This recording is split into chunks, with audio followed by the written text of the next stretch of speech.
Polsek Benoa berhasil meringkus pelaku pencurian sepeda motor bernama Syafruddin Muhammad Masir 46 tahun Selasa 12 Maret. Proses penangkapan maling ini berlangsung dramatis lantaran dia melakukan perlawanan. Alhasil polisi memberikan tindakan tegas terukur berupa tembakan timah panas ke arah kaki kanan pria berstatus residivis 2 kali tersebut. Maling yang dikenal dengan nama Beken Bro itu dihadirkan saat kasus dibeberkan oleh Wakapolresta Denpasar AKBP Imadeba Yusuta didampingi Kapolsek Benoa Kompol Iwayan Swece.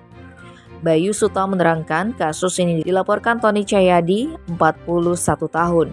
Peristiwa bermula ketika pelapor memarkir sepeda motor Honda New Beat warna hijau milik kakaknya dalam keadaan kunci nyantol di depan toko Citra, Jalan Raya Pelabuhan Benoa nomor 168 Pedungan pada Jumat 1 Maret sekitar pukul 14 WITA.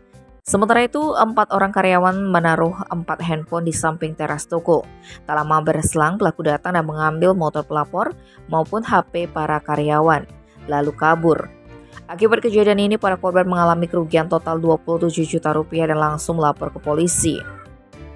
Menindaklanjuti laporan tersebut, Kapolsek Kompol Swece memerintahkan tim Opsnal Reskrim Polsek Benoa yang dipimpin Kanit Reskrim Ibtu Madesena melakukan penyelidikan dan menganalisa rekaman CCTV di seputaran TKP.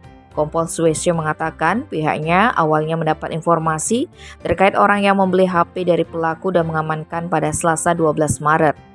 Lebih lanjut, berdasarkan informasi dari pembeli, polisi dapat mengantongi identitas pelaku pencurian. Hari itu juga, tim Opsnal berhasil menangkap Syafruddin di Jalan Kusuma Bangsa Denpasar Utara. Namun maling itu melawan dan terjadi kejar-kejaran, bahkan Bro sempat menabrak salah satu polisi menggunakan motor curian. Beruntung, polisi tersebut tidak terluka, hanya mengalami kerusakan kendaraan.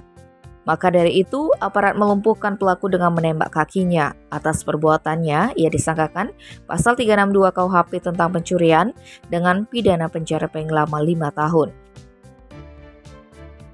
Tim Bali Express melaporkan.